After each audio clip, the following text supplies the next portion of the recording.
Thursday, live stream day here in Western Wisconsin and potentially wherever you are. One of the things that's very cool, unrelated to woodworking, but very cool about these live streams is that when people start to comment where they're watching from, it's really neat that people all over the United States are able to participate in this, but we get so many people that are overseas watching that what a neat use of technology that instead of people coming here to my shop for classes, which they also do, but we can do classes this way as well by just doing them online like this. So very cool technology on WWGOA's part that we can literally broadcast this stuff anywhere we want to broadcast it.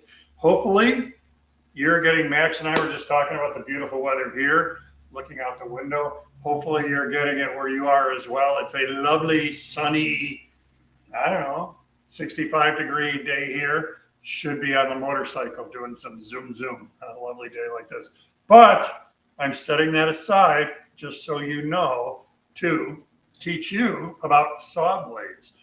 One of the things I want to do right from the get-go, and I'm going to say this a bunch of times today, is remind you that Max has a link in the description where it says something. Be sure to get the free saw blade buying guide. I'm going to talk about, I don't know, 5 or 6 different blades right now and what they're used for. That blade buying guide talks about 11 billion different blades. You need to click that link. You need to download that. You need to look at it. And whether you're in the shop cutting wood, like we're mostly about to talk about, or if you want to cut man-made material like trucks, if you want to cut metal like aluminum, those blade recommendations are in that packet. So that is a lovely thing to have, and you should get you one. The other thing I'll talk about, and I'll mention this a couple times, is that at 4 o'clock today, we're doing our normal second Thursday of the month Q&A. The difference today is that Ryan will be with me remotely. I think he lives in Texas.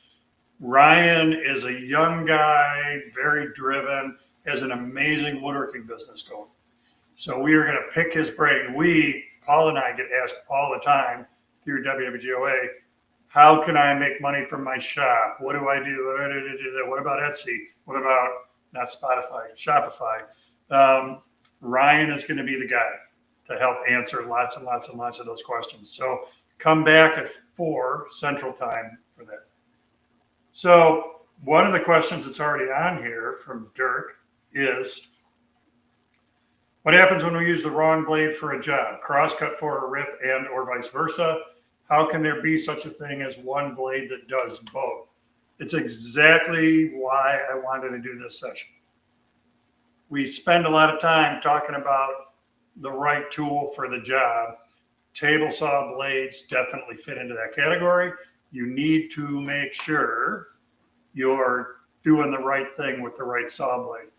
The negative results can be a couple things. It can be as mild as you get a really lousy cut that you're not happy with, or they can be really, really bad and you completely destroy a blade.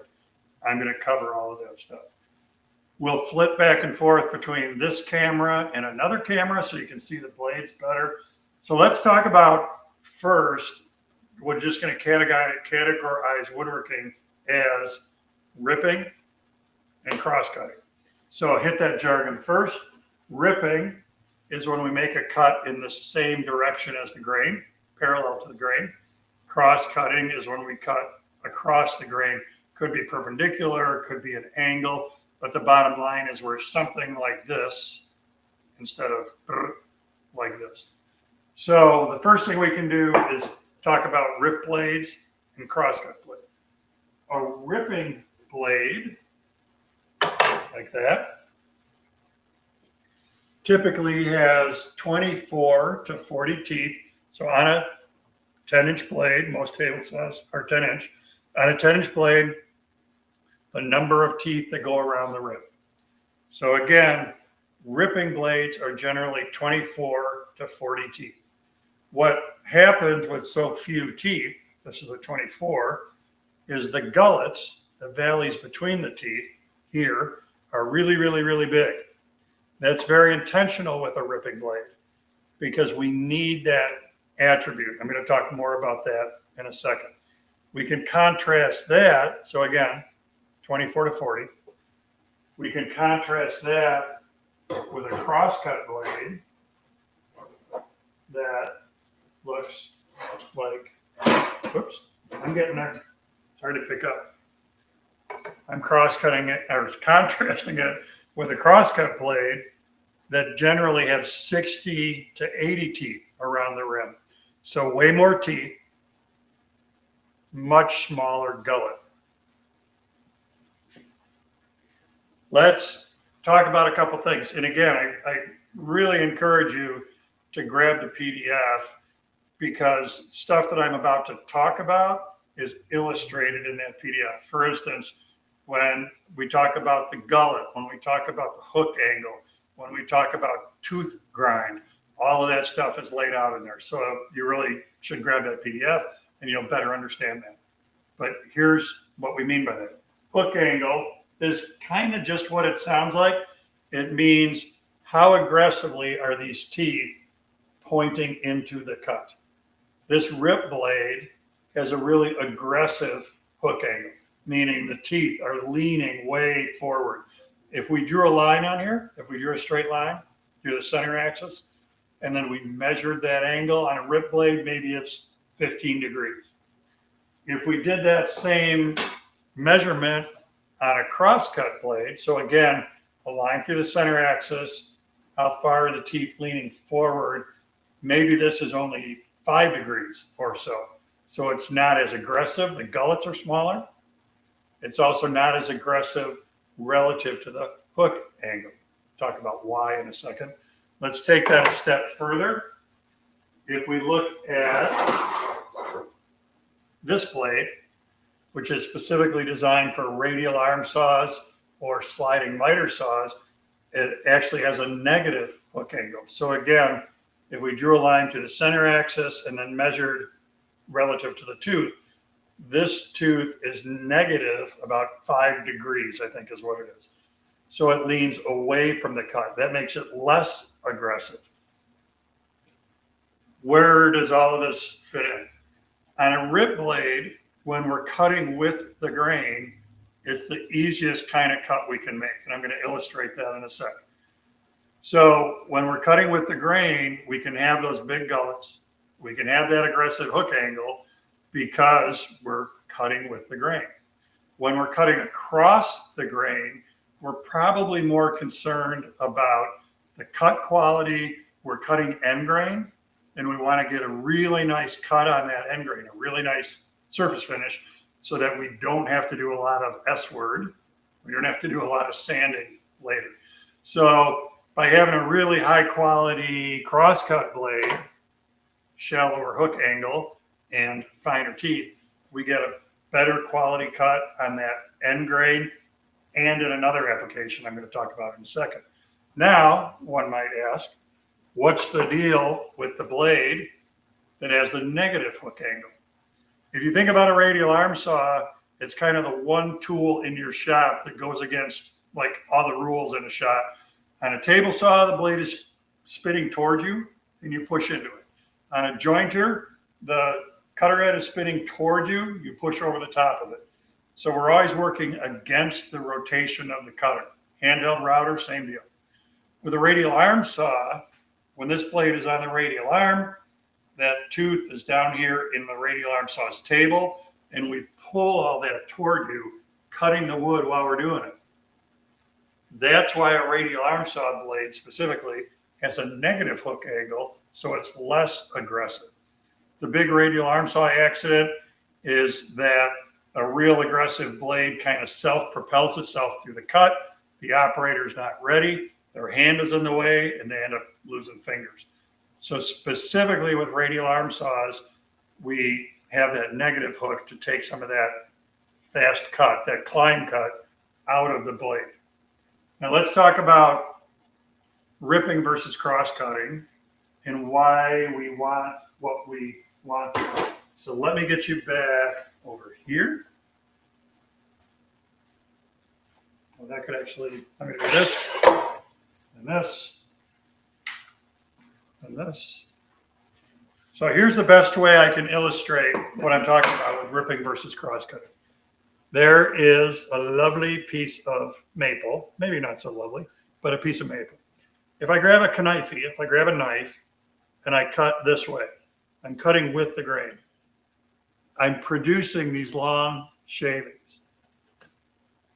If I cut or whittle across the grain, so there's end grain. If I do this, look at that, I'm getting dust. This is why we need big gullets on a rip tooth. And this is why we can get away, because we're making dust, with small gullets on a crosscut tooth. So a good question would be, well, George, you said with that crosscut blade, it's got fine teeth. It's going to leave a nice smooth end grain that doesn't require a lot of sanding. Why don't we just cut everything with this, including our rip cuts?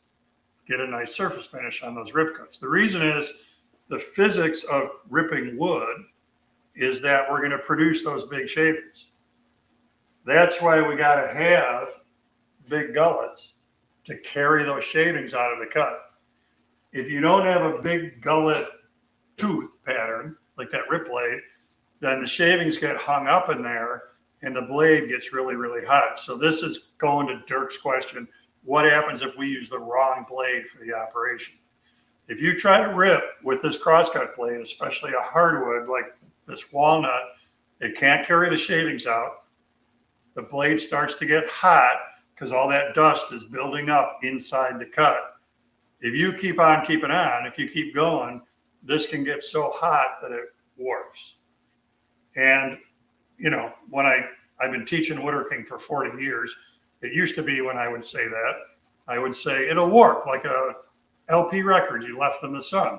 When I use that analogy today, people like maybe Max, who's running the boards behind the scene, a little younger than me, Max might say, an LP record, what are you talking about? What is an LP record? I don't know if Max is an audiophile or not. So if it warps like an LP record that sat in the sun, if that blade distorts, you've ruined it. You can't get it flat again. So you get a really crappy cut because you're going to burn the heck out of the cut, and you're potentially going to ruin your saw blade. If we go the other way and say, well, okay, this blade is smurferific for doing ripping. This works great for doing ripping. Why not just leave this 24 tooth on also for our crosscuts? The reason is it's too aggressive for a crosscut. You're not going to be happy with the surface finish on end grain that comes from using this blade. The other thing, the other master that your crosscut blades serve is when you cut sheet stock. If I'm cutting a veneered plywood in here, a veneered MDF, any kind of sheet goods, this is the blade I'm going to go to. A 60 to 80 tooth crosscut blade can also be your sheet stock blade and give you a good cut quality, meaning you don't get a lot of chipping on the bottom, on the exit side of the cut. Same, if I went back to this blade and I use this on oak veneered plywood, melamine, maybe MDF, we'd have a lot of tear out on the bottom side of the cut. You'd be very unhappy with the results. So it's back to choosing the right tool for the job. We want to make sure that we're matching the blade with what we're doing. This isn't too bad. You're going to get crappy results. You're not going to ruin the blade. If you try to rip, especially hardwood, with this, you're potentially going to ruin your blade.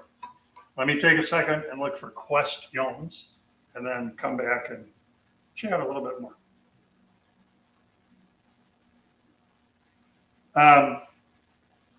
So one thing is, if you missed when I started 15 minutes ago, Max has a link in the description for a saw blade buying guide.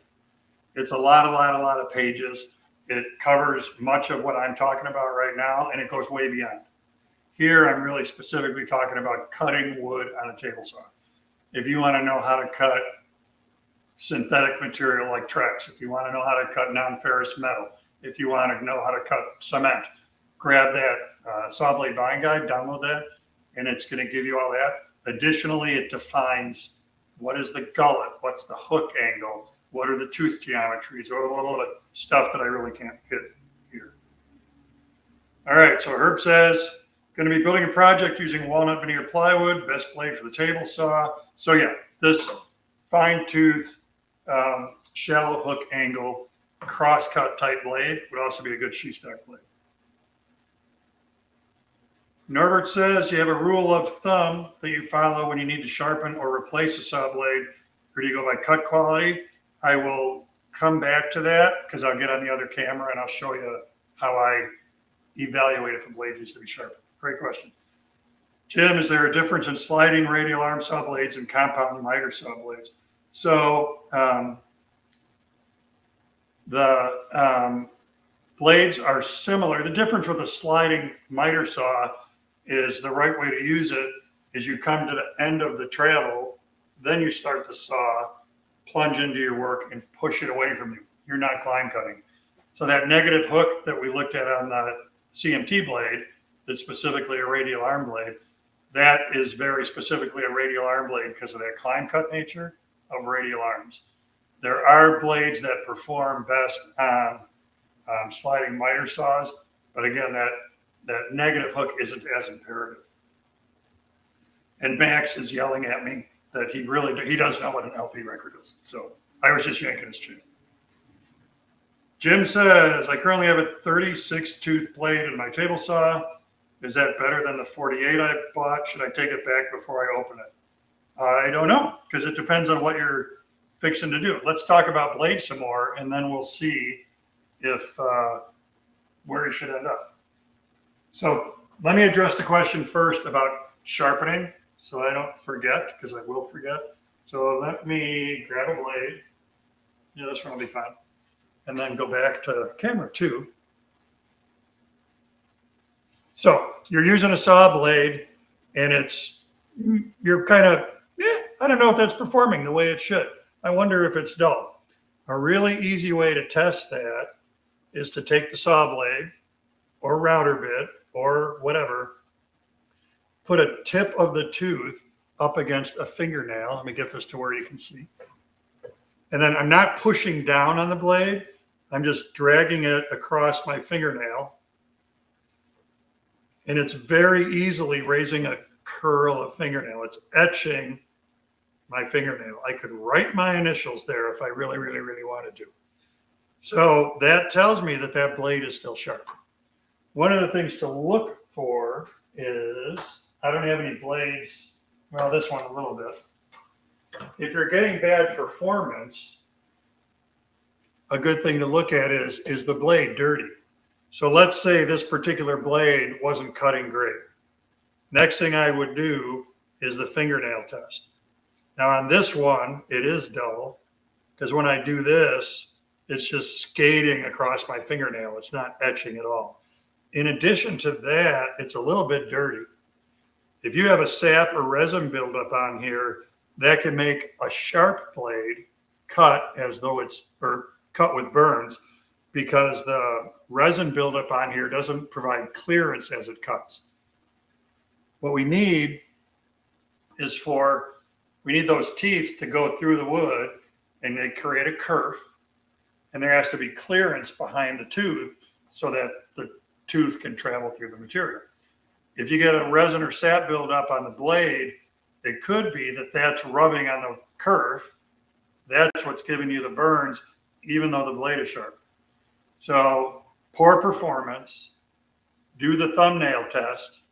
If it passes that, the next thing to do is clean the blade. If it doesn't pass that, then get the blade sharpened. Now, at the top of this, Dirk's other question is, could there be a single blade that does everything? And this maybe answers the question about should I return the 36 tooth blade? If you want to hang one blade on your saw, when I was a kid, it was, and I'm gonna point this out now too before I forget. Notice that you can see in the picture there's a blade sitting on a piece of wood. There's a blade I just set down sitting on a piece of wood. there's a blade sitting on a piece of wood. These blades, you can barely see them, but they're sitting on my plastic laminate side table. What are none of the blades sitting on? None of the blades are sitting on the cast iron top. You never want to just set this down. It's tempting when you're changing a blade. You never want to set a blade down on that cast iron because that incidental contact can start to affect the teeth. Remember, the teeth are sticking out the side of the blade. That's what makes them cut. So if you set that down repeatedly on the cast iron, you're probably going to dull the teeth. I always set it on a chunk of wood, or letting it on the plastic laminate side table is okay. Okay, so when I was a kid, this was the type of blade that if you want to put one blade on your saw, this is probably what you're going to do. Knowing what you know now, this is going to make some sense. Crosscut blades have a lot of teeth. Rib blades have few teeth and big gullets. What does this blade have? It's got fine teeth there, then a big gullet, and then 5 fine teeth and a big gullet, 5 fine teeth and a big gullet. So this is a combination blade. What a great name, right? Because it's a combination of crosscut and rip, crosscut and rip. These blades aren't as prevalent today as they were when I was starting to woodwork a bunch of years ago.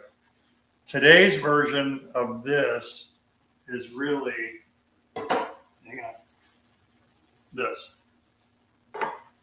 This is a 40 tooth blade. So at 40 teeth, we have some attributes of a rip blade. We have some attributes of a crosscut blade. The other thing that figures into this is the tooth pattern. That 40 tooth blade we just looked at is what's called an alternate top bevel. This is the tooth pattern we're most used to looking at. If you look at a handsaw, you in all likelihood have a tooth that points to the left, my left, a tooth that points to the right, a tooth to the left, a tooth to the right. That's what an alternate top bevel looks like. As opposed to flat top grind or triple chip grind. Again, if this is making smoke come out of your ears, you're drinking out of a fire hose with saw blade information here, get the saw blade guide. All of this stuff is in there. The benefit to these 40 tooth alternate top bevel blades is that ATB tooth pattern gives you the best cut quality. And what I mean by that is if we use this to cross cut this walnut, cross cut it, it leaves behind a pretty good end grain cut. If we use it to rip, it leaves behind a pretty good rip cut. So this, if I wanted to put one blade on the saw, just gave myself a walnut sliver. If I wanted to put one blade on the saw, it would be that 40 tooth alternate top bevel blade. That being said, I clearly own other blades. I wouldn't be hugely comfortable cutting a really expensive veneered sheet goods with this because it might give me just a little bit of chipping on the bottom of the cut. If I'm going to rip a lot of wood, I'm going to put on a rip blade. The difference is I can cut faster with a dedicated rip blade than I can with that 40 tooth. So if I'm cutting a lot of face frame stock, I'm going to put the rip blade on because I can machine it more quickly. I'm going to do a follow-up something anyway to that edge. I'm going to joint it. I'm going to put it on edge through the planer. I'm going to do something to clean up those saws. So being able to cut faster pays off, and I go to the rip blade. Same if I go the other way. If I'm doing a more delicate operation, I want a higher quality crosscut in solid wood. I want a higher quality cut in sheet stock. Then I'm going to go to that crosscut blade instead of the 40 tooth. So that's why, again, if budget or whatever it is means I can buy one blade, a 40 tooth ATB, alternate top bevel, will do a lot of woodwork for you. But having a dedicated blade, it's like anything, we take one tool and we make it do a lot of different things, then maybe it doesn't do any of those things as well as it could, as well as a dedicated crosscut blade or a dedicated rip blade, but it does them okay. But there is a benefit to then we could make it a 3-blade shop. That's on the saw most of the time. As needed, I put on a dedicated rip. As needed, I put on a dedicated crosscut. The downside to what I talked about here is we've got that alternate top bevel, one to the left, one to the right, one to the left, one to the right. It's very sharp corners on this. There's a great picture of this in that buyer's guide. It's got very sharp corners on the teeth. So the pointier something is, the more quickly it will, It'll dull. If it comes to a very distinct point, there's not a lot of support behind that point or that edge, so it'll dull more quickly. Where that comes into play is if what you're cutting a lot of is abrasive material, melamine, particle board, MDF, those are all really abrasive to cutting tools. An alternate top bevel is not your best choice for that because those materials will dull the tips of those teeth pretty fast. That's where a triple chip grind comes in. If we look at the tooth on a triple chip, it looks like an old-fashioned tombstone. It's flat on the top, and then the corners are cut off. Because what gets dull on that? The sharp corner. Let's eliminate the corners. And again, smoke coming out of your ears, all of this stuff is in that buyer's guide packet, along with a really good picture I took of a triple chip grind tooth. Then, what neither of these gives us is a flat bottom cut. So for instance, if instead of putting a dado head in my table saw, I want to cut one groove in a board and I want to use my table saw blade to do that, the triple chip and the alternate top bevel both leave marks in the bottom of that cut. What we want for that is a blade like this. This is what's called a flat top grind, FTG, just what it sounds like.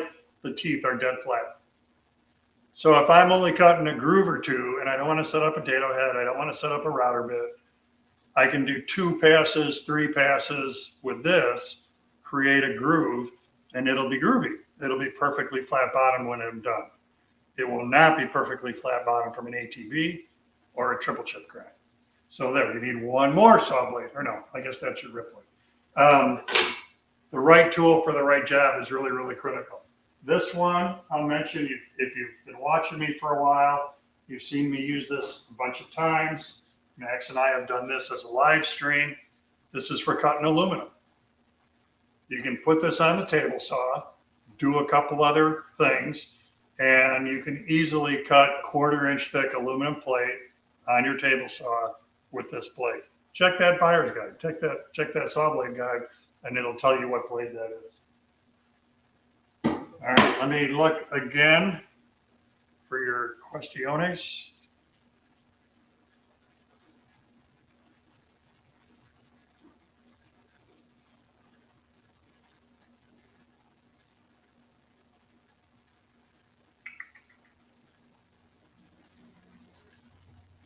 Okay, Jack says, good question. How can we tell when a blade is past the point of resharpening and needs to be replaced? Let's turn the clock back on that a little bit and go back to when you're buying your saw blade. It's really hard to look online or stand in a store and look at this blade and say, boy, I wonder if that's a good blade. One thing that I look at when I'm comparing is how much carbide is the tooth made of? How thick is the carbide that the tooth is made of? So if the carbide is really thick, if there's a lot of carbide there, that's a good sign that the manufacturer cares.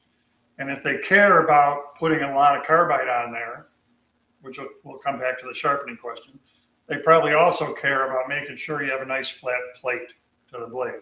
They're making sure that it's a good quality carbide, that the weldment between the tooth and the blade is good. So when we have a thick carbide tooth, it can be sharpened 6 or 8 times.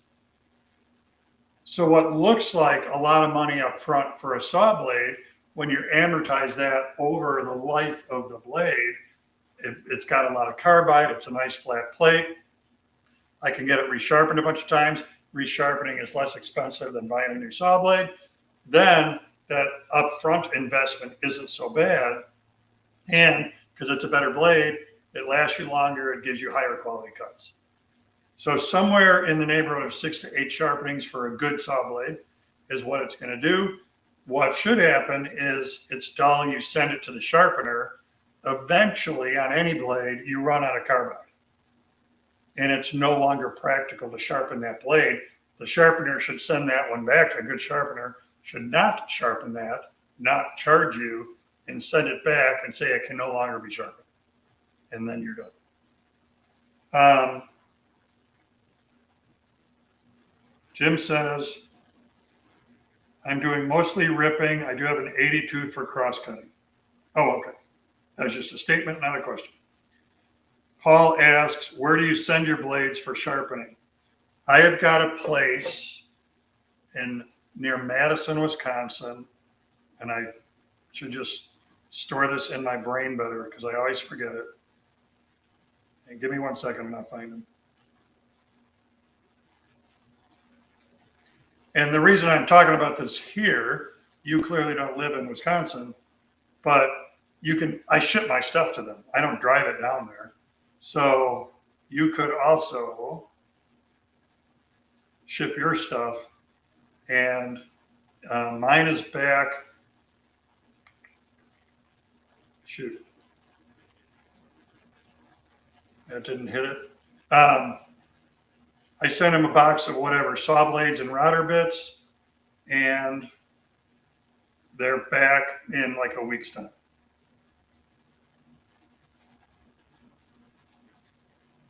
KB sharpening. Thank goodness I found it. You would have fallen asleep. K, the letter, B, the letter, sharpening service. They're not in Madison. That's what was throwing me off. They're in Milton, Milton, Wisconsin. I've been using them for a long time. So, like I said, everything from here goes in a box with some packaging material, obviously, ships. A little while later, I have it back. They've been doing a great job for me. All right. A couple things. Right tool for the job. Ripping blade is distinctly ripping. Cross-cutting is distinctly cross-cutting. You want to hang one blade. These 40 teeth alternate top bevel blades are wonderful for that. They'll do a lot of different stuff. Make sure that to keep all this clear, Max has the link for the saw blade buying guide in the description. Click the link that takes you to the PDF. Download the PDF. He just put it on the screen as a scannable code. That'll get you there. Grab that PDF, and there's a bazillion blades to find in that guide, along with what is hook angle? When do we need a negative hook angle? What's the deal with alternate top bevel, flat top grind, and triple chip grind? When do we use them? Blah, blah, blah, blah, all that stuff. Also, 4 o'clock today, 4 o'clock Central Time, Ryan is going to be with me. He's going to be he's going to be speaking from his place in Texas. Ryan is a young, very ambitious woodworker, has a lot of really cool stuff going on. He has built his business into the incredible thing it is today. He's very good at describing how he got there, what he did right, what he did wrong. He's got a bazillion tips for you on helping make your shop make money at woodworking, big scale, small scale. So that's what we're going to talk about at 4 o'clock Central Time today. Okay. Couple more questions. Gerald says, I have 3 Freud 50-tooth combo blades that I rotate. Well, of course they rotate because you run them on a table saw. When the saw on the one gets dull, it goes out for resharpening. The blades are about 5 years old. Yeah, so of course by rotate, he means rotate in use. So it's a great way to go. And I do the same thing. That's why there's blades all over here. Send one to the sharpener, have one in reserve. Max has the link for the saw blade guide right there in the comments. John says, can a blade that is beyond sharpening, have all the carbide replaced and sharpen like a new blade? Would it be practical? I don't think so, because last time I had a blade retoothed, and you can have it done, I think it was under $5 to get a new tooth put on. But if you look, if that's a 40 tooth blade, that's going to get really expensive. So if you have a newer blade and it needs to, and you lose a tooth on it, you know, you hit a nail and you bust a tooth, having one tooth put on and then the whole blade resharpened makes sense. If you're doing a whole blade full of teeth, I don't think it would be practical. William says, do you use a different blade height for different blades? Nope, everything is that same rule of thumb. Okay, so I think we're set. I'm going to look one more time to make sure I'm not leaving anybody hanging on preguntas hoy, on questions today. And it looks like we're good. Remember, get the guide. Remember, 4 o'clock today is the live stream. And as a side note, if anybody is watching who was in my cabinet making class at the Mark Adams School about a week ago, the week-long cabinet making class, thanks for coming. I hope you enjoyed taking it as much as I enjoyed teaching it. It was a really, really good week in Indiana. Other than that, I think we're set, and I'll see whoever comes back at 4 o'clock today for Ryan and I. And Max, you can check us out of this hotel.